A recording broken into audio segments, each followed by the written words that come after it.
The crazy part is that nobody expected it to happen right there, in the middle of a routine press conference, with a harmless question that should have slipped by unnoticed. But the moment that microphone crackled and someone asked whether the Browns were considering Shadour Sanders, everything stopped. The franchise tried to act calm, tried to pretend nothing was cracking underneath them, but the truth rippled through the room before anyone could pull it back. And suddenly, the Browns weren't just dealing with another loss. They were staring at the beginning of a full-blown identity crisis. Cleveland had just walked out of a game that should have been over by halftime. More yards, more weapons, more chances. And somehow, the scoreboard still said they got beat by a Jets offense that looked like it was playing in slow motion. It wasn't just inefficient. It was a meltdown so messy it felt intentional, like the offense was actively trying to make life harder for themselves.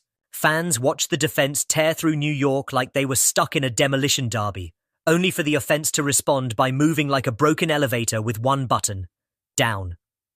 And that's the backdrop when Dillon Gabriel stepped to the podium, trying to hold it together, trying to look composed. Then came the question: "Are you considering Shadour Sanders?" He froze. Not for long, but long enough. Long enough for every fan, every reporter, every player in that locker room to see it.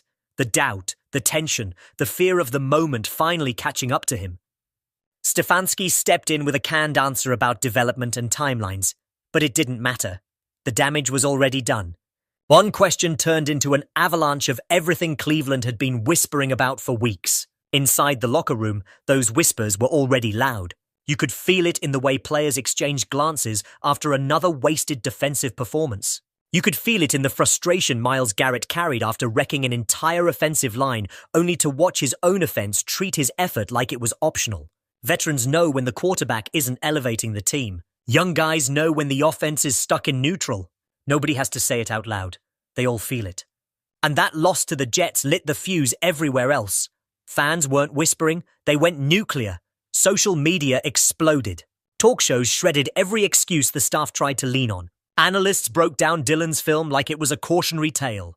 Every outlet, every angle, every conversation came back to the same question. If this is the best the Browns can do, why is Shadour still sitting on the sideline? Then things escalated. Fast. Rumors began circulating, nothing confirmed, but loud enough to get people talking. A respected former Browns executive, someone with pull, someone whose opinion didn't just vanish after leaving the building, reportedly stepped in. According to those rumors, he'd seen enough. Enough of the hesitation, enough of the checkdowns, enough of asking the defense to bail out the offense every single week, enough of watching a rookie quarterback shrink instead of grow. The whispers said he walked into the building with a point to make.